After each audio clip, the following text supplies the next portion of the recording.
বলেন আপনাদের সঙ্গে একটা রান্নার রেসিপি শেয়ার করি। হ্যাঁ, এটা লাকচু করতে যাচ্ছি। তো তার জন্য শুরুতেই মশলা কি কি লাগবে দেখিয়ে দিয়েছি, সেগুলো বাটাবাটি শেষ করে এরপরে চলে এসেছি মরিচ ভাজি করতে।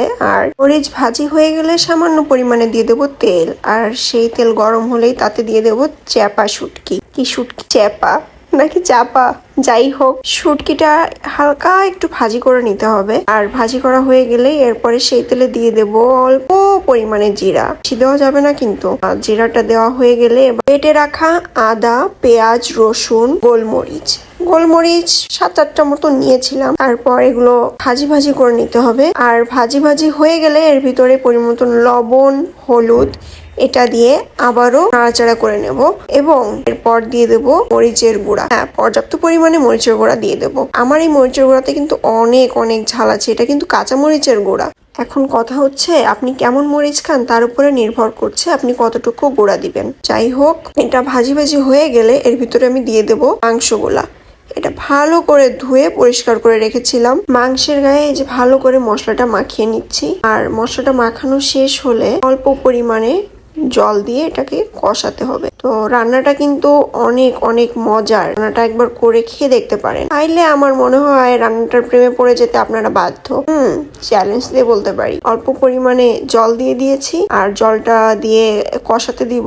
আপনার কাছে রান্নাটা ঝামেলার মনে হলেও এটা কিন্তু অসাধারণ। মানে যে কোনো ভালো জিনিস খেতে গেলে একটু কষ্ট তো হবেই, তাই না? যাই হোক, রান্নার দিকে ফোকাস করি। এই যে জলটা আগের থেকে অনেকটা কমে গিয়েছে, আরো কমিয়ে ফেলতে হবে। একদম জলটা শুকিয়ে যাবে।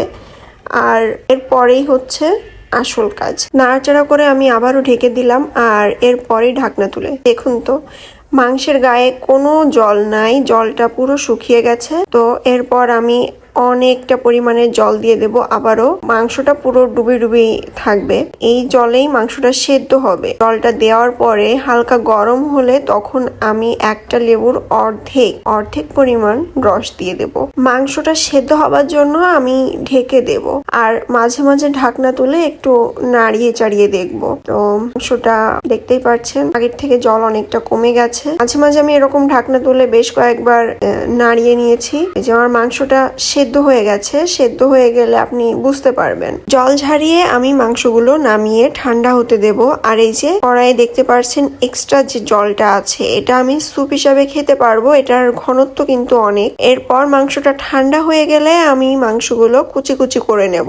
ভালো করে কুচি করে নেওয়ার শেষে এরপর ওই যে শুটকি ভেজে রেখেছিলাম সেই শুটকিটা ছাড়িয়ে নেবো। কাটা ফুটে গেছে। যাই হোক, সাবধানবশত কাজটা করবেন। তো এরপর